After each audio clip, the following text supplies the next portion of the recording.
자, 그 다음에는 어지럼증입니다. 어지럼증 또는 이제 현기증, 버티고 이렇게 얘기하는데 이 어지럼증도 나이가 들어서 많이 생기는 겁니다. 물론 젊은 사람들도 있지만 나이 들어서 훨씬 더 그 발생률이 증가가 됩니다. 그 아주 큰 이유 중에 하나는 귀 안쪽에 평형모래라고 하는 것들이 있는데 일종의 작은 부스러기인데 그것들이 나이가 들면서 더 작은 조각조각 부스러기로 나눠지면서 그게 안뜰 또는 평형 기관 쪽에 유입이 되면서 가만히 있음에도 불구하고 어지럽다고 느끼게 되는 그런 현상이 발생하게 됩니다. 어쨌든 나이 들어서 어지럼증은 더 많이 증가되고 있고요. 그리고 전체적인 통계를 보니까 노인의 한 30% 정도가 뭐 아주 심각한 또는 가벼운 어지럼증을 이렇게 호소하고 있더라라고 하는 거지요. 그리고 75세 이상 노인을 보니까 남자의 47%면 거의 뭐 50%, 반, 두 명 중에 한 명, 또 여자들은 훨씬 더 많네요. 예, 어지럼증을 호소하고 있습니다. 어지럼증이 왜 문제가 되냐면요. 걷다가 어지럽거나 활동하다 어지러움은 낙상의 우려가 아주 커지기 때문에 그렇습니다. 그래서 낙상으로 인해서 골절이 생기고 또는 사회적으로 심리적으로 위축되면서 활동을 더 안 하게 되고 그러다 보니까 심신이 쇠약해지고 2차적으로 사회활동을 하지 못하게 되는 안 좋은 고리가 형성이 됩니다. 그래서 어지럼증에 대한 거를 좀 관리해 줄 필요가 있습니다. 자, 어지럼증 그러면 나는 가만히 있는데 내가 자꾸 몸에 그 환경으로부터 막 돌고 있다라고 생각이 드는 겁니다. 그런 경우는 시각 정보와 안뜰 정보 이렇게 혼동이 생기면서 어지럼증이 생기게 되는데 균형이 잘 안 잡혀지는 거가 되는 거죠. 균형에 굉장히 중요한 감각은 크게 세 가지를 얘기하고 있습니다. 첫 번째는 고유 감각, 두 번째는 시각, 그리고 안뜰 감각 이렇게 있습니다. 안뜰 감각인데 고유 감각이라고 하는 거는 근육과 뼈대, 피부, 관절, 인대 등등에서 센서들이 있어서 몸이 어떻게 움직이고 있고 어떻게 위치되고 있는지를 아는 거를 고유 감각이라고 하고 시각이라고 하는 거는 전체 환경 내에서 상대적으로 내 몸의 위치가 어떻게 되어 있는지를 아는 감각을 시각이라고 합니다. 그리고 안뜰 감각이라고 하는 거는 머리의 위치, 머리의 움직임에 대한 거를 감지해 주는 감각을 우리는 안뜰 감각이라고 해서 요 세 가지 감각이 협력해서 우리 균형을 잡고 있는 건데 어지럼증이라고 하는 거는 이제 주로 이제 안뜰 감각에서 뭐 이상 감각이 느껴지면서 어지럼증을 호소하게 되는 겁니다. 이게 체위성 어지럼증이라고 하는 거는 몸의 위치, 특히 머리의 움직임과 위치에 따라서 어지럼증이 심해지는 거를 체위성 어지럼증이라고 하는 겁니다. 자, 이래서 이제 어지럼증의 양상을 좀 파악할 필요가 있습니다. 뭐 나이가 들면서 어르신들께서 노인들이 훨씬 더 어지럼증을 많이 호소하게 되는데 이게 안뜰 기능의 장애인지 머리 위치에 따라 달라지는 건지 아니면 혈액순환이 장애가 있으면 또 어지럼증 느낄 수 있거든요.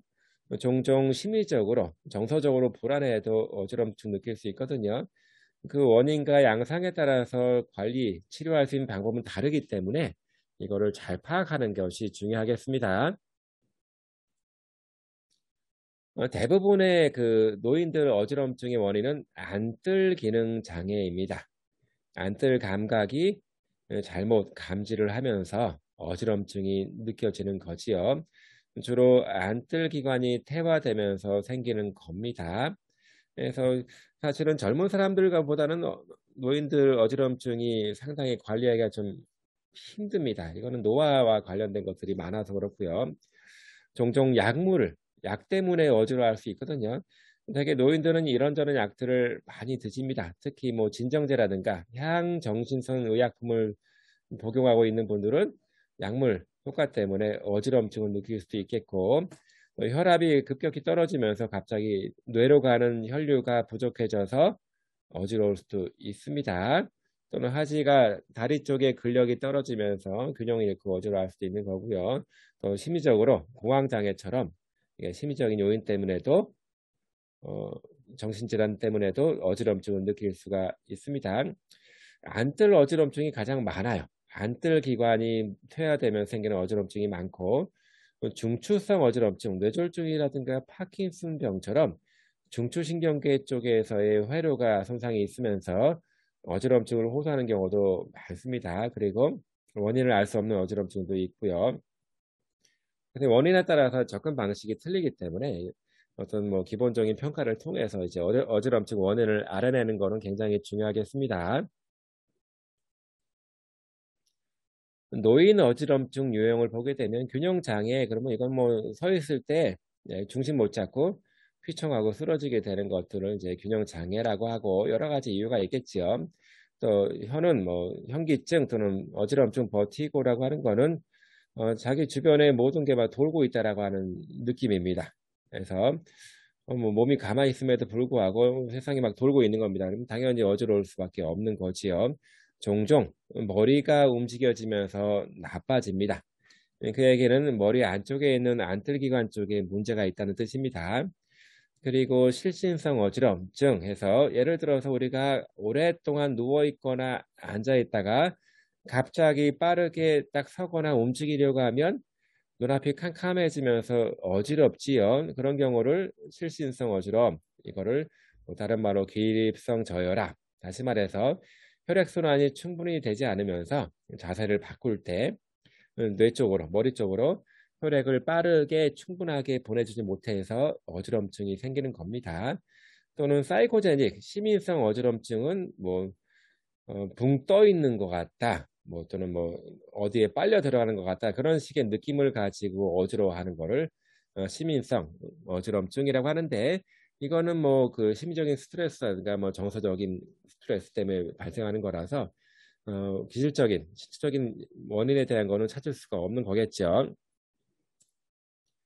자, 그래서 이제 회전성 어지럼증, 이제 몸이 막 돌고 있는 느낌의 어지럼증이라고 하는 거는 뭐 말초성, 안뜰기관 또는 중추성 그런 것 때문에 생기는 어지럼증을 얘기하는 거고, 비회전성 이거는 이제 뇌로 가는 혈액순환이 잘 안 되면 생기는 거, 이거를 실신전 어지럼증이라고 하고, 두 번째는 감각계통 또는 신경계통의 약화로 인해서 어지럼증이 있는데 이거는 눕게 되면 어지러운 증상이 줄어듭니다. 이런 경우를 두 번째 비회전성 어지럼증 타입으로 분류할 수 있고, 세 번째는 사이코제닉한 거죠. 정서적인 문제 때문에 어떤 불안증이라든가 스트레스, 공포 때문에 생기는 어지럼증이 되겠습니다. 자, 우리가 주로 신경 써야 될 거는 이겁니다. 주로 이제 안뜰 기관 쪽에서 문제가 돼서 어지럼증이 생기는 경우, 자, 여기 보게 안뜰 기관을 보게 되면 반고리관이 이렇게 세 개가 있습니다. 이렇게. 그래서 이거는 세 가지 면, 3D로 이렇게 있습니다. 이렇게 해서 세 가지 면에서의 회전 움직임, 머리의 움직임을 감지해주는 역할을 하고 있고요. 그 아래쪽에 타원 주머니와 둥근 주머니가 있게 되는데, 타원 주머니와 둥근 주머니 이거는 머리의 위치 또는 직선 움직임에 대한 것을 감지합니다. 예를 들어서 머리가 기울어져 있는지 피고 있는지 또는 우리가 걸어갈 때 머리가 한쪽 방향으로 직선적으로 움직이는 거잖아요. 그런 것들을 감지해 주는 거고, 반고리관 이 세 개는 각각의 면에서의 회전 움직임을 감지해 주는 겁니다. 그래서 그 안쪽에 센서들이 있게 되는데 여기가 안에는 그냥 뻥 뚫리고 빈 공간으로 있는 것이 아니라 림프액으로 채워져 있습니다. 림프액으로 채워져 있는데 그 림프액이 옆에 그림에 보는 것처럼 너무 빡빡하게 과다하게 채워져 있는 거, 쉽게 말하면 안뜰 기관이 부어 있는 상태, 그거를 다른 말로 메니에르 병이라고 합니다. 이게 메니에르 병 뒷부분은 동그랗게 되어 있는 거는 달팽이라고 해서 여기는 청각 중추입니다.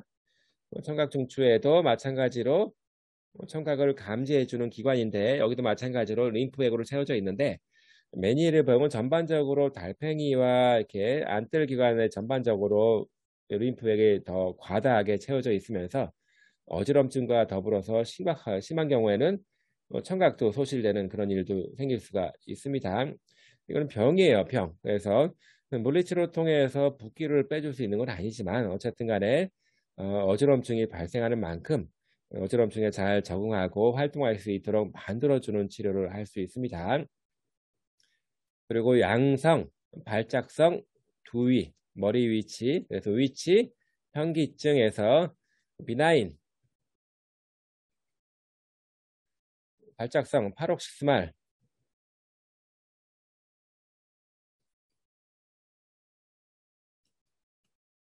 말, 포지셔널, 버티고에서 약자로 PV라고 약자로 많이 씁니다. 되게 여기 둥근 주머니, 타원 주머니에 평형 모래가 있습니다. 모래들이 있는데 이 모래가 여기만 있어야지 되는데 이게 세방고리가 안쪽으로 들어간 거예요. 그러다 보니까 이 모래 입자가 들어가면서 작은 입자가 들어가면서 그 안쪽에 있는 림프액에 유동을 만듭니다. 림프액이 막 흔들려요. 그러면 세방고리가 안쪽에 반고리가 안쪽에 있는 센서가 머리는 가만히 있음에도 불구하고 림프액의 유동을 감지를 해서 머리가 움직이고 돌고 있구나 라고 감지가 되면서 어지럼증을 느끼게 되는 겁니다. 이거를 PPV라고 약자로 많이 하고 이런 경우에는 치료가 비교적 수월합니다. 그리고 안뜰신경염 그러면 안쪽에 있는 신경에 염증이 생긴 거고요. 중추성 안뜰 질환에서 중추신경계의 문제 때문에 생기는 어지럼증을 얘기합니다. 어지럼증 환자분들은 대부분 눈이 핑핑 돈다, 머리가 빙빙 돈다, 주변이 막 돌아간다 이런 식의 증상을 표현을 합니다. 진단은 여러 가지 방법들로 하고 있는데 이제 헤드 임펄스 테스트라고 해서 머리 주변에 그 어떤 신경 전도되는 거를 가지고 할 수도 있겠고 어쨌든 이제 감별 진단이 좀 필요합니다. 그래서 이게 정말로 물리치료를 통해서 좋아지게 만들 수 있는 건지 또는 중추신경계 쪽 문제 때문에 생긴다라고 하면 물리치료에 효과적이지 않을 수도 있기 때문에 어떻게 좀 잘 적응할 수 있을지 그런 것들을 이제 물리치료로 시행해야 됩니다. 주로 안뜰 기능 검사는 안뜰 안구 반사, 안뜰 척수 반사. 다시 말해서 머리 위치가 막 움직여질 때 우리는 항상 똑같은 화면을 보고 똑같이 쳐다보면서 시각적인 정보를 안정적으로 받아들이기 위해서 머리가 움직인 만큼 반대쪽으로 눈이 같이 움직입니다. 예를 들어서 사람이 앞쪽으로 걸어가는데 앞을 딱 보면서 여기 있는 책상을 보면서 앞으로 걸어갑니다. 걷게 되면 머리 위치가 똑바로 가는 것이 아니라 내려갔다가 올라갔다 이렇게 됩니다. 머리 위치가 바뀝니다. 그러면 내려갈 때 이 물체의 위치도 내려가는 것이 아니라 머리가 내려간 만큼 눈은 올라갑니다. 그래서 항상 똑같은 위치에 있는 물체를 바라보면서 주시하면서 걸을 수 있거든요. 이게 바로 안뜰 안구 반사라고 합니다. 안뜰 안구 반사가 제대로 작동하지 않으면 우리가 움직일 때 머리 위치가 자꾸 바뀌게 될 때 우리가 바라보는 전체 시각적인 환경도 같이 따라서 움직이는 것처럼 보이겠죠. 그러면 굉장히 어지러울 수가 있습니다. 안뜰 척수 반사라고 하는 거는 만일에 우리가 몸을 옆으로 몸을 기울이게 되면 기울인 채로 있는 것이 아니라 머리를 수직으로 유지하기 위해서 몸을 이렇게 세우기도 하고 머리도 바짝 세우잖아요. 이렇게 안뜰 머리의 위치에 따라서 시각적인 정보를 안정적으로 받기 위해서 수직으로 몸을 세우는 거, 목과 머리를 수직으로 세우는 거를 안뜰 목반사, 안뜰 척수반사 이렇게 얘기를 하고 있는 겁니다. 자, 이거 안뜰 기관이 제대로 작동하는지를 보기 위해서 몇 가지 검사를 하는데 온도 안진 검사라고 하는 거는 바깥 귀 쪽에다가 따뜻한 물을 흘려줍니다. 그러면 귀 안쪽에 있는 안뜰 계통으로 온도 자극이 전해지면서 눈이 막 떨리는 현상을 보입니다. 이거를 온도 안진 검사라고 하고 그림에서 보는 거는 이런 장치를 착용하고 검사를 하게 되면 눈이 얼마큼 떨리는지를 감지해 주는 겁니다. 또 회전 검사라고 하는 거는 머리를 회전시키게 되면 사실 정상적인 상태에서도 눈떨림이 발생을 하거든요. 근데 이제 안뜰 계통에 문제가 있는 분들은 이 눈돌림이 떨리는 게 더 심하게 나타납니다. 그리고 전기 안진 검사는 여러 가지 활동 중에서 전극을 통해서 눈을 움직여주는 근육의 활동을 기록해내는 것을 전기 안진 검사라고 하고 있고요.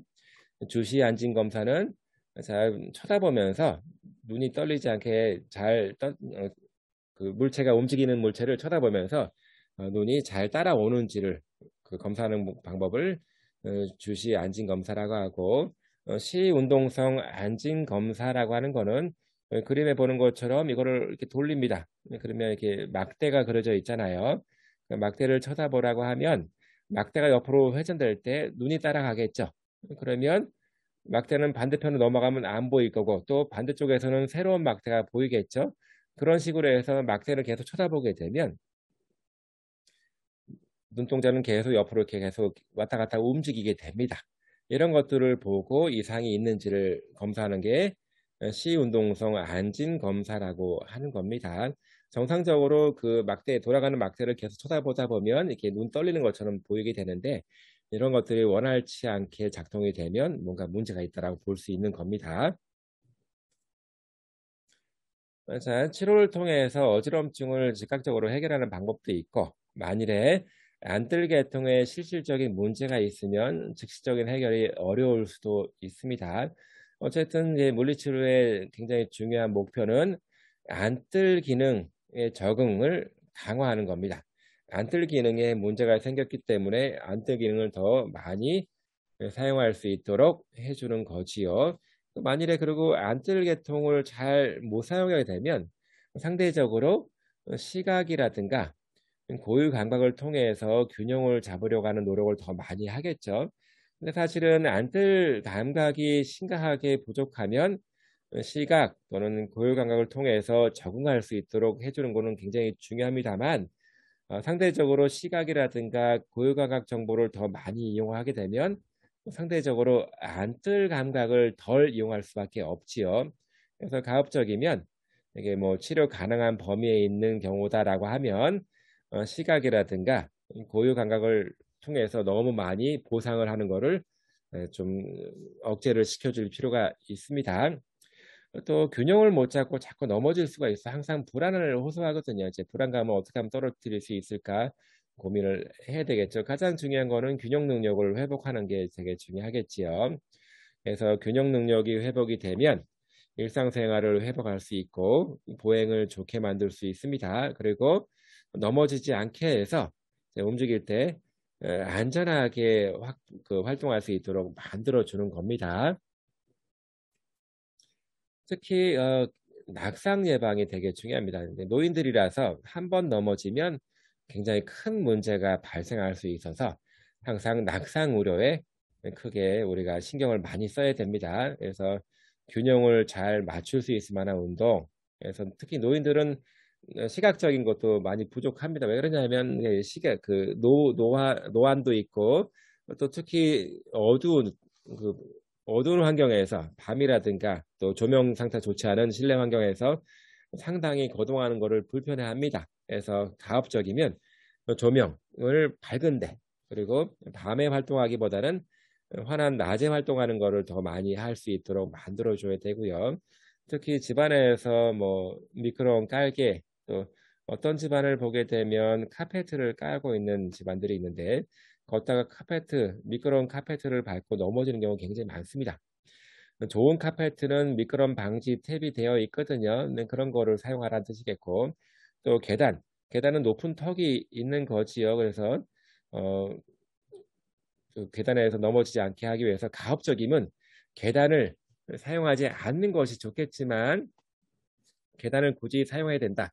뭐 예를 들어서 여기 보여지는 계단처럼 이게 끄트머리가 이게 잘 분간이 안 돼서 이게 뭐 노안이 있는 시력이 좋지 않은 분들이 볼 때는 여기가 모서리인지 아닌지 분간이 잘 안 되거든요. 그래서 이거를 이렇게 모서리 끄트머리를 잘 분간할 수 있게 탭을 붙여주게 되면 미끄럼 방지도 효과적이고, 그리고 모서리를 잘 분간할 수 있기 때문에 턱에 걸려 넘어지거나 아니면 발을 한 발짝 두 발짝 낼 때 계단을 끄트머리를 계산을 잘 못해서 걸리는 경우가 줄어들겠죠.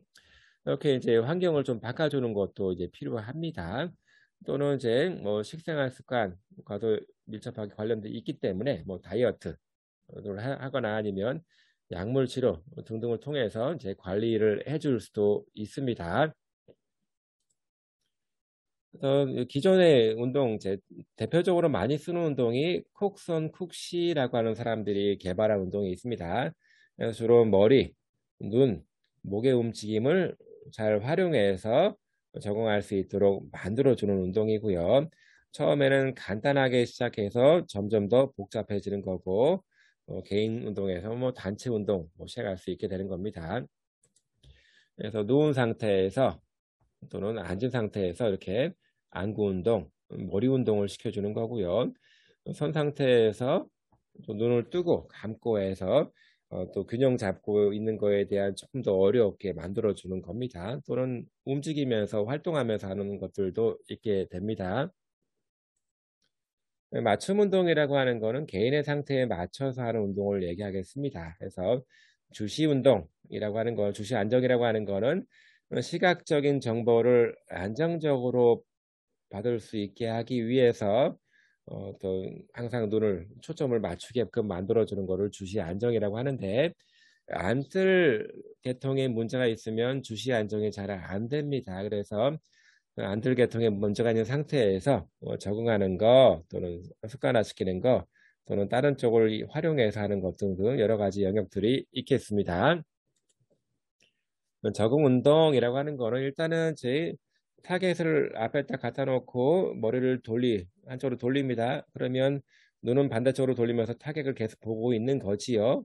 또 반대로 돌리면서 또 안구는 또 반대로 돌려서 이제 타겟을 계속 보고 있는 거지요. 이거를 좌우가 아니라 또 위아래로 또 이렇게 움직여 가면서 머리의 위치에 반대 방향으로 눈을 움직여서 항상 똑같은 곳을 볼 수 있도록 해주는 게 적응 운동이라고 볼 수 있습니다. 천천히 하다가 좀 잘하게 되면 좀 더 빠른 속도로 할 수 있겠고요. 또 이거는 그 머리와 타겟을 같이 움직여 주는 겁니다. 자, 타겟을 한쪽으로 움직이면 머리를 반대로 돌리고 눈은 또 반대로 돌려가면서 그 타겟을 계속 보고 있는 거지요. 이거는 고정된 타겟을 머리를 돌리면서 눈을 쳐다보는 그런 거랑은 조금 더 난이도가 높은 운동이라고 볼 수 있겠습니다. 이거를 양쪽 옆으로 또는 위아래로 해서 타겟과 머리 위치를 동시에 반대 방향으로 바꿔가면서 쳐다보는 것을 할 수가 있겠습니다. 습관화 운동이라고 하는 거는 어지럼증을 유발하는 자세에 빈번하게 노출시키는 겁니다. 어지럼증을 없애기보다는 이게 뭐 상태가 좀 더 안 좋다 그렇다라고 하면 이거를 적응을 시키는 거죠. 아예 반복적으로 노출되다 보면 이제 그거에 좀 둔감해질 수 있도록 노출하는 거를 얘기합니다. 다시 말해서 어지럼증 증상을 유발하는 자세나 감각 자극에 계속 노출을 시키다 보면 그 어지럼증에 좀 둔감하게 되면서 잘 적응할 수 있게 된다라고 보는 겁니다. 대체 운동이라고 하는 거는 이제 안뜰 계통을 강화시켜서 좀 그 균형이 회복되면 좋겠는데 그게 좀 어렵겠다 싶으면 고유 감각이라든가 시각적인 거를 좀 많이 활용해서 균형을 잡는 것들 그런 운동을 시키는 것들을 대체 운동이라고 합니다. 종종 이제 상상 운동을 통해서 이제 균형 잡는 연습을 할 수도 있겠고요. 또는 이제 능동적으로 두 개의 타겟을 갖다 놓고 머리를 한쪽으로 돌립니다. 그리고 눈동자는 반대로 돌려서 반대쪽 타겟을 보고 또 반대로 머리를 돌리고 눈동자는 이렇게 다시 돌리면서 타겟을 보고 하면서 이렇게 머리의 위치와 안구 운동에 대한 거를 차례대로 다른 방향, 같은 방향으로 이렇게 연습을 시키면서 이제 적응을 하게 되는 그런 방법을 얘기하겠습니다. 종종 이렇게 눈을 뜨고 감고 하면서 균형 훈련을 할 수가 있는데 시각이라든가 고유 감각은 특별하게 안뜰 감각과 더불어서 균형을 잡게 해주는 굉장히 중요한 감각이 되겠습니다. 또 가만히 서 있는 동안에 눈을 뜨고 있을 때랑 감고 있을 때는 시각을 차단하게 되면 균형 잡기가 조금 더 어려워지는 거지요. 이렇게 이거를 롬보고 자세라고 합니다. 서 있는 상태에서 눈을 감는 거죠. 그래서 얼만큼 균형을 잘 유지하는지를 검사하는 방법을 롬버그 검사라고도 하고 있고요. 자, 고유 감각 같은 경우는 평평한 바닥에 있을 때보다는 울퉁불퉁한 바닥에 있을 때 발목 쪽에 고유 감각 정보가 많이 활성화되면서 균형을 잡을 수 있게 만들어집니다. 단단한 바닥보다는 이제 말랑말랑한 바닥에 서 있을 때 훨씬 더 균형 잡기가 어려워지는 거고, 발을 이렇게 벌리고 있을 때보다는 붙이고 있을 때 또는 이렇게 일자로 붙이고 있을 때 훨씬 더 균형 잡기가 어려워집니다. 또 눈을 뜨고 있을 때, 감고 있을 때 또는 시각이라고 하는 거는 주변 환경에 대해서 내 몸의 위치에 대한 거를 말하기 때문에 그런 것들을 이제 시각, 눈을 뜨고 감고 있을 때 상당히 뭐 달라지게 되는 거고요. 또는 우리가 전체적인 그 우리 일반적인 환경을 보고 있을 때랑 아니면 이런 식의 커다란 깔때기 모자를 쓰고 있는데 여기 안쪽에는 똑같은 색깔로 칠해져 있습니다. 그러면 눈을 뜨고 있다라고 하더라도 같은 색깔로 칠해져 있는 환경을 보는 거지요. 이거는 어떻게 보면 그 시각적인 거, 눈을 정보를 받고 있지만 시각을 통해서 균형을 잡는 거라고는 상당히 다른 문제가 되는 거지요. 전체 일반적인 환경을 보고 있는 것이 아니라 같은 색깔을 보고 있기 때문에 몸의 위치가 변해도 시각적으로 감지할 수가 없는 상태가 되는 겁니다. 이런 식의 배경을 좀 다르게 해서도 이제 훈련할 수가 있는 거지요. 또 머리를 가만히 있을 때보다는 머리를 기울이거나 돌릴 때 이게 훨씬 더 어려워지는 겁니다. 이렇게 가만히 서 있을 때, 한 발 두고 서 있을 때, 한 발 들고 머리를 이렇게 돌릴 때, 또는 한 발 두고 팔다리 이렇게 움직일 때 훨씬 더 난이도를 높여가면서 균형 훈련을 할 수가 있습니다. 자, 그리고 일반적인 조절 훈련을 하기 위해서 제 환자의 나이, 아무래도 고령, 나이가 많을수록 좀 그 실제 기능이 안 좋을 거기 때문에 이제 나이는 좀 충분하게 고려할 필요가 있겠고요. 전체적인 건강 상태를 또 고려해 줄 필요가 있습니다. 또 일상생활 유형 그런 것들을 막 변화시키면서 조절 운동을 적용할 필요가 있습니다. 그리고 가급적이면 본인들께서 제일 원하는 방법으로 운동을 시키는 게 좋겠습니다. 걷는 것이 좋은 사람들은 걷기 운동 시키면 될 것이고, 뭐 자전거 타기라든가 에어로빅 등등도 같이 할 수가 있습니다. 그리고 눈과 머리 몸통의 조화가 필요한 운동에서 배드민턴 그러면 빠르게 날아 들어오는 셔틀콕을 바로 받아 쳐야 되기 때문에 훨씬 더 그 균형을 잡기가 균형 잡고 움직이기가 어려운 동작이 되는 거고, 타겟을 정확히 치기 위해서는 눈과 몸의 위치, 팔다리 속도 그런 것들을 굉장히 조화롭게 컨트롤 해줘야 됩니다. 그래서 난이도가 매우 높은 운동이라 볼 수 있고요. 대신에 수영 같은 경우는 물 속에 들어가서 하는 거라서 부력 때문에 상대적으로 고유 감각 정보를 많이 활용을 못한다고 하는 것을 좀 알길 바라겠습니다. 어쨌든 점진적으로 난이도를 높여가면서 운동을 시키는 것이 좋겠습니다. 데레트 다로프 엑사이즈라고 하는 거는 제 안뜰 계통에 문제가 있어서 어지럼증이 있을 때는 그거를 잘 적응하기 위해서 하는 운동입니다. 처음에는 이렇게 앉아 있는 상태에서 고개를 살짝 45도로 돌린 상태로 옆으로 눕습니다. 그래서 얼굴은 45도로 위로 보고 있는 거겠지요. 그 상태에서 잠깐 머무르고 다시 앉고 또 잠깐 머무르고 반대 방향으로 이렇게 눕게 되는 거지요. 하게 되면 평행모래 같은 것들이 이게 잘 빠져나와서 제 위치로 갈 수 있게 만들어주는 운동이 브래드 다로프 엑사이즈라고 하는 겁니다. 약물 치료에서 만약 어지럼증이 굉장히 심하게 진행된다라고 하면 미리 예방약을 어지럽지 않은 예방약을 먹을 수 있는 거죠. 안뜰 계통이 덜 활성화되는 약물을 복용할 수도 있습니다. 그렇지만 이거는 매번 약 복용하는 것보다는 이제 어느 정도 처방을 상담을 통해서 진료를 통해 처방을 받아야 되겠죠. 주로 이제 한 달에 뭐 3, 4일 정도 어지럼증이 있거나 점점 이제 빈도가 증가된다 그러면 약물 치료 통해서 예방을 해야 되겠죠.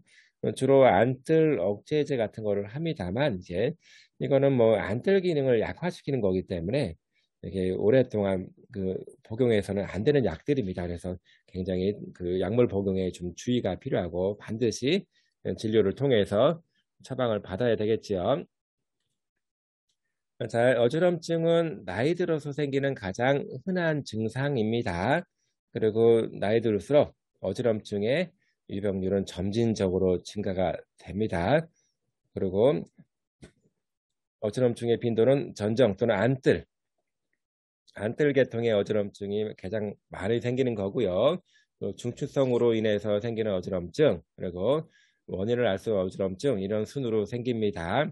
어지럼증의 치료 목표는 안뜰 기능을 잘 적응할 수 있도록 안뜰 기능 손상된 거를 회복시키는 것이 가장 중요하겠고 그렇지 못하다라고 하면 그 상태로 잘 적응하게 만드는 게 굉장히 중요할 것이고요.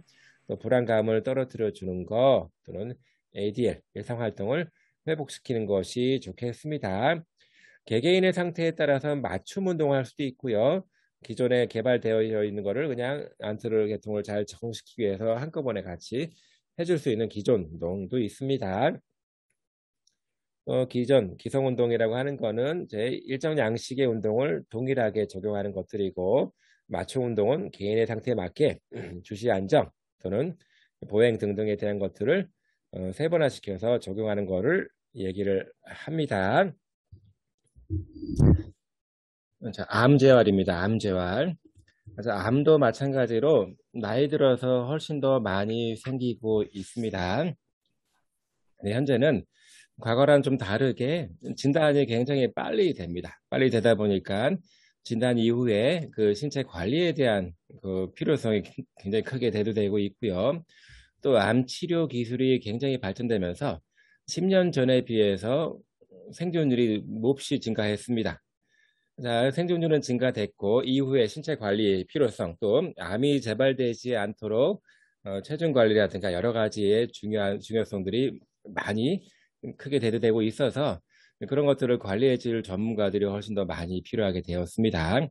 과거에는 진단과 치료 중심이었던 반면에 지금은 자기조절, 건강관리, 지지집단 활용 등 만성질환자에 준하는 재활 중심으로 관리 방법들이 변화되고 있습니다. 심장 재활이라든가 호흡 재활, 뇌졸중뿐만 아니라 암 재활에 있어서 최근에 많이 부각되고 있고요. 그 이유는 암 환자분들이 급격히 증가되고 있기 때문에 그렇습니다. 암 재활은 크게 4가지 정도로 분간이 됩니다. 첫 번째는 2차적인 암 예방, 그리고 기능 회복, 지지, 완화 등 포괄적인 방법으로 해서 이렇게 4가지 차원에서 관리를 해주고 있습니다. 쉽게 말하면 암 상태가 비교적 좋은 그런 경우에는 2차적인 암을 예방하는 쪽으로 가야 될 것이고 또는 기능 손상이 크지 않다 그러면 어느 정도 기능을 회복시켜서 정상적인 위치로 갈 수 있게 만들어주는 것. 다시 말해서 암 이전 상태로 복구시키는 것, 그거를 기능 회복이라고 하는 거고 손상된 정도가 좀 크다, 기능이 많이 부족하다 했을 때는 최대한 기능 회복을 시켜서 생활에 문제가 없게끔 해주는 거, 그걸 지지라고 합니다. 완화라고 하는 거는 예를 들어서 이제 호스피스 병원에 있는 암 환자분들처럼 상태가 너무 안 좋아서 그런 경우에는 이제 통증을 좀 줄여주거나 합병증 예방하는 데 굉장히 중요한 목표를 두고 치료를 하겠죠. 그런 경우로 완화 치료라고 이렇게 얘기를 하고 있습니다. 어쨌든 간에 암 재활은 암 때문에 생기는 건강 문제가 건강이 좋지 않은 사람들한테 최대한 기능 회복을 시켜서 건강 중심으로 해서 생활을 잘 안정적으로 만들어주는 과정을 우리는 암 재활이라고 그러고 암 재활에 있어서 물리치료사의 역할이 매우 중요합니다. 자, 암 원인 자체는 나이입니다. 나이. 그래서 노인들의 3분의 1 정도는 암입니다. 다시 말해서 3명 중에 1명은 암이다라고 하고 전체 암 중에서도 노인들의 비중이 굉장히 높다라고 볼 수 있습니다. 나이 자체가 암에 대한 큰 위험 요인 중에 하나고 다른 걸로서 바이러스란가 스트레스, 흡연 음주 등 생활 습관적인 환경적인 요인들도 많이 있다라고 보여집니다. 일단 진단은 암 조직을 채취를 해서 그걸 배양한 다음에 이게 정말 양성 종양인지 악성 종양인지 이거를 검사하는 거를 조직 생검 바이옵시라고 합니다. 그리고 또는 뭐 나이대별로 아무래도 나이가 많으면 암 발생률이 높아지기 때문에 또는 성별 또 여성한테 많이 오는 암도 있고 남성한테 많이 오는 암들 암 종별이 좀 다르겠지요. 침범 부위라든가 조직학적인 소견 등등 특히 가족력이라고 하는 거는 유전적인 성향을 많이 따르거든요. 암도 마찬가지로 유전 성향에 따라서 좀 달라질 수가 있습니다. 그렇다라고 하면 그 진단에 따라서 유전력이 있다라고 보여지면 또 치료 방법도 달라지는 경우가 되게 많습니다. 그래서 가족력이 있는지도 보는 것도 매우 중요한 진단의 과정 중에 하나입니다. 일단은 예방, 암이 추가적으로 생기지 않도록 예방하는 거, 복원이라고 하는 거는 손상이 있는 거를, 기능 손상이 있는 거를 최대한 회복시켜서 병전 생활로 복귀시키는 거, 그리고 손상이 좀 더 심해서 기능적인 문제가 더 커서 원상복귀가 안 될 때 최대한 회복시켜서 생활을 안정적으로 할 수 있도록 만들어주는 거를 지지라고 하는 거고, 완화는 암이 상당히 진행돼서 더 이상 손쓸 수가 없을 때 통증이라든가 합병증에 대한 거를 좀 줄여주는 방법을 우리는 완화 단계라고 이렇게 얘기를 합니다. 자, 그런데 이제 최근에는 암이 조기 진단이 잘 되고 암 치료 방법들이 많이 개발되면서 물론 이제 상당히 안 좋아서 암으로 돌아가시는 분들도 많이 있지만 그렇지 않고 조기 치료에서 성공적으로 재활에 성공하는 경우가 되게 많습니다.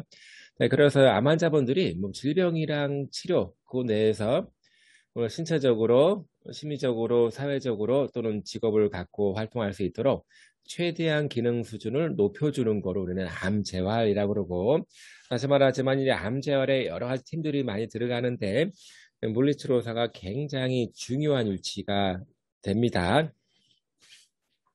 자, 그리고 이제 암 생존자들이 많이 늘어나면서부터 관리를 해줘야 될 영역들이 점차 그 범위가 확대가 되고 있습니다. 암 생존자들 심리사회적인 중재, 물론 이제 심리적인 것들은 물리치료사가 잘 할 수 있는 부분은 아니겠지만 팀 중에서 전문 팀 중에서 사이콜로지스트, 재활 심리사들도 같이 포함이 되고 있기 때문에 그런 전문가들과 면밀하게 협조를 해서 심리적인 문제가 그 신체적인 문제로 직결되는 거라서 그런 심리적인 상태랑 치료 또는 뭐 어느 정도 과정 단계에 있는지를 아는 것도 되게 중요합니다. 결국은 일상생활 능력을 회복시켜 주는 게 암 재활의 중요한 목표고 개념으로 이해할 수가 있겠습니다. 자, 주요 증상들을 알아야 되는데 일단은 피로감입니다. 아주 극심한 피로감을 호소합니다. 조금만 거동하고 조금만 활동한다고 하더라도 많이 피곤해서 활동하기 어려운 상태가 되는데 그래서 우리가 운동 치료를 주로 해줘야 되는데 피로감이 있을 수 있다라고 하는 거를 항상 염두에 둬서 이제 휴식, 운동하고 휴식하는 거 그런 비율에 대한 것도 좀 잘 컨트롤 해줘야 되고 또 더 중요한 거는 유산소 운동을 잘 해주게 되면 이 피로감을 잘 극복할 수가 있습니다. 피곤하다고 안 움직인 것보다는 유산소 운동을 적절하게 잘 계획해서 해주면 훨씬 더 피로감을 줄일 수가 있습니다.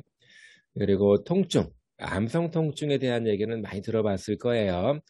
통증이 있을 때 또 주로 물리치료사가 하는 역할이 아픈 사람들을 치료하는 거기 때문에 물리치료 장비들, 모달리티, 인자치료를 통해서 통증 관리를 할 수 있고 또 암 환자분들이 대부분 그 암 치료를 받거든요. 그거는 뭐 방사선 치료라든가 화학 치료 또 경우에 따라 수술 등등을 받을 수 있게 되는데 그런 치료의 합병증 또는 부작용으로서 여러 가지 문제가 같이 동반이 됩니다. 그 중에서 근육 뼈대기의 질환이 함께 생길 수가 있어서 물리치료의 주 타겟이 될 수가 있습니다. 결국은 이제 신체적인 능력을 좋게 만들어주고 생활을 잘 회복시켜주면 삶의 질을 향상시킬 수가 있습니다. 삶의 질. 자, 대다수 환자분들이 항암 치료, 이거는 다시 말하지만 아까 수술적인 것도 있고, 방사선 치료도 있고, 화학 치료 등등, 암의 사이즈를 줄이거나 암을 제거하는 치료들을 많이 하게 되는데, 이런 치료들이 대부분 합병증이 있습니다. 그래서 이 합병증 관리를 해주기 위해서 물리치료가 반드시 필요한 겁니다. 수술 치료 같은 경우는 이제 절개를 하고 들어가기 때문에 상당히 흉터 조직이 발달을 합니다. 그러면 상처가 있는 것 때문에, 흉터가 있는 것 때문에 팔다리 를 움직이는 게 굉장히 어려워져서 그거 자체가 또 통증으로 또 이어지는 경우도 많이 있습니다. 어쨌든 물리치료는 반드시 해야 됩니다. 그리고 환자의 통증이라든가 관절 운동 범위를 제한시키는 게 어떤 요인이 있는지를 먼저 평가를 통해서 알아내야 되겠죠. 방금 전에 말한 것처럼 어떤 수술 흉터 때문에 ROM이 제한될 수가 있고, 그러면 그 흉터를 잘 이완시키는 방법들을 써야 될 것이고, 관절 자체가 굳어 있다, 근육이 짧아져 있다라고 판단이 된다라고 하면 짧아져 있고 굳어 있는 관절을 풀어주는 방법을 또 고안을 해야 되겠죠. 그래서 환자의 상태에 맞게 운동 프로그램을 적용을 해야 됩니다. 그리고 스트레칭, 특히 예를 들어서 이제 수술을 받은 경우에는 흉터 때문에 반드시 스트레칭이 필요하고, 또 특히 이제 방사선 치료를 하게 되면 방사선 치료를 안 할 수가 없거든요. 방사선 치료를 하게 되면 피부 조직서부터 해서 근육 조직이 상당히 뻣뻣해집니다. 예, 방사선 치료를 한 번, 두 번 하면 괜찮은데 여러 번 반복하게 되면 피부 조직 자체가 문제가 생겨서 전체적인 ROM에 제한을 두게끔 되어 있고 관절의 컨트랙처를 유발하게 됩니다. 또 항암 치료가 끝난 다음에도 이제 ROM 운동을 반드시 해야 되고, 스트레칭이라든가 또는 저항 운동을 통해서 근력을 보충해 줄 필요가 있습니다. 그리고 적절한 신체 활동을 통해서 체중 관리를 굉장히 신경 써야 됩니다. 물론 이제 암 때문에 살이 쪽쪽 빠지고 그 근육이 소진되는 그런 암도 있겠지만, 최근 암들은 조기에 발견해서 조기 치료가 가능하기 때문에 그런 경우에는 체중이 좀 늘어서 비만이 되게 되면 암 재발률이 되게 높아집니다. 그래서 체중 관리가 상당히 중요한 관건이 되기도 합니다. 전체적으로 이제 운동을 시킬 수도 있고, RM 운동이라든가 뭐 기능적인 활동을 같이 유지를 할 수도 있겠고요. 또 이렇게 유방암처럼 유방을 절개를 하게 되면 상처가 이렇게 생기거든요. 그러면 전체적으로 피부가 막 이렇게 당겨집니다. 예, 당겨지고 팔 자세를 잘못 취하면 막 너무 당겨져서 아프고 굉장히 불편하거든요. 그런 경우에는 이거를 빨리 상처 이완을 시켜주고 RM 운동을 조기 하게 되면 어깨 관절까지 굽게 되는 그 안 좋은 현상을 막을 수가 있겠습니다. 그래서 뭐 자세 교정이라든가 또는 요 흉터 조직을 이완시킬 수 있도록 그런 만들어주는 그 물리치료를 반드시 시행해야 됩니다. 또 염증 반응, 염증이 너무 급성기에 있게 되면 이거는 또 암이 계속 진행되는 그런 단계에서는 물리치료가 상당히 어려워질 수 있습니다. 뭐 열치료도 하지 말아야 될 것이고, 저는 도수치료처럼 뭐 교정치료 같은 거를 하면 오히려 상태가 좀 안 좋아질 수가 있겠습니다. 또 암성 통증이 굉장히 심하게 나타날 수가 있는데, 그런 경우에는 통증 치료 장비를 통해서 통증을 관리해주는 그런 방법도 사용해야 됩니다. 또 이제 그 아주 심한 경우에는 마약성 진통제를 이제 복용해야 될 필요가 또 있겠지요. 자, 주로 수술을 많이 하게 되는데, 암 사이즈가 너무 크거나 주변 조직을 같이 맞물고 있는 경우에는 수술하기가 상당히 어렵다고 합니다. 그래서 방사선 치료 치료라든가 아니면 화학 치료를 통해서 암 사이즈를 좀 더 줄여왔고 수술하기 좋은 최적의 사이즈로 만든 다음에 수술을 하기도 하는데 일단은 수술을 하게 되면 암 자체를 제거하기 때문에 암 제거에는 수술만큼 좋은 치료법은 없습니다. 그렇지만 굉장히 침범적인 방법이라서 피부를 절개하고 다 들어가기 때문에 그 합병증 또한 상당히 크다라고 볼 수가 있겠습니다. 자, 그래서 이제 종양을 하게 되면 제거된 만큼 그 해당 장기의 기능은 상당히 떨어질 수가 있는 거지요. 어쨌든 종양 제거하는 거는 굉장히 좋은 효과를 볼 수가 있습니다. 뭐 제거한다고 해서 그냥 아무렇게나 제거하는 것이 아니라 필요성이 있을 때만 제거를 하게 되는 거지요. 만일에 암을 제거해서 사이즈가 좀 줄거나 없어졌다라고 하면 이후에 치료하는데 굉장히 도움이 많이 되겠죠. 그래서 수술적인 방법을 굉장히 많이 사실은 쓰고 있습니다. 그래서 쓰고 있고 물론 그렇다고 해서 방사선 치료라든가 화학 치료, 케모테라피를 안 하는 건 아니지만 어쨌든 이제 수술 치료는 직접적으로 암 덩어리를 제거하는 거기 때문에 환자분들도 또는 의료진들도 많이 선호하고 있습니다. 방사선 치료라고 하는 거는 암세포를 죽이는 겁니다. 근데 여기서 좀 문제가 있습니다. 방사선을 조사하게 되면 쪼개 되면 암세포만 죽는 것이 아니라 정상적인 세포도 같이 타겟이 될 수 있기 때문에 전체적으로 기능이 떨어집니다. 다시 말해서 암세포가 좀 더 예민하게 죽게 되겠지만 그 주변에 있는 정상세포들한테도 영향을 미칠 수가 있습니다. 어떤 조직에도 손상을 줄 수 있기 때문에 상당히 좀 주의를 요하는 거겠지만 방사선 치료 같은 경우는 암세포의 사이즈, 암덩어리의 사이즈를 줄이는데 상당히 도움이 됩니다. 그래서 사이즈가 너무 커서 수술하기 좀 어려운 상태다라고 하면 어느 정도 최적의 상태로 사이즈를 낮추기 위해서 먼저 방사선 치료를 많이 한 다음에 수술을 하게 되는 경우가 많습니다. 원격 치료라든가 뭐 근접 치료, 뭐 전신 치료 등등이 있겠고요. 대신에 그 합병증으로 피로감을 많이 호소할 수도 있고 또는 식욕 감퇴라든가 구역질, 구토 등을 유발할 수가 있습니다. 그게 사람에 따라 좀 다르기 때문에 어떤 사람들은 좀 더 예민하게 받아들일 수가 있겠고 아까 이전에 얘기했던 것처럼 근육 뼈대개 특히 근육을 굉장히 뻣뻣하게 만들기 때문에 방사선 치료를 하시는 분들은 물리치료를 꼭 이제 받을 필요가 있습니다. 65세 이상에서는 뭐 9명 중 1명, 지금 이거 틀렸고요. 이제 36% 정도입니다. 그래서 3명당 1명이 암입니다.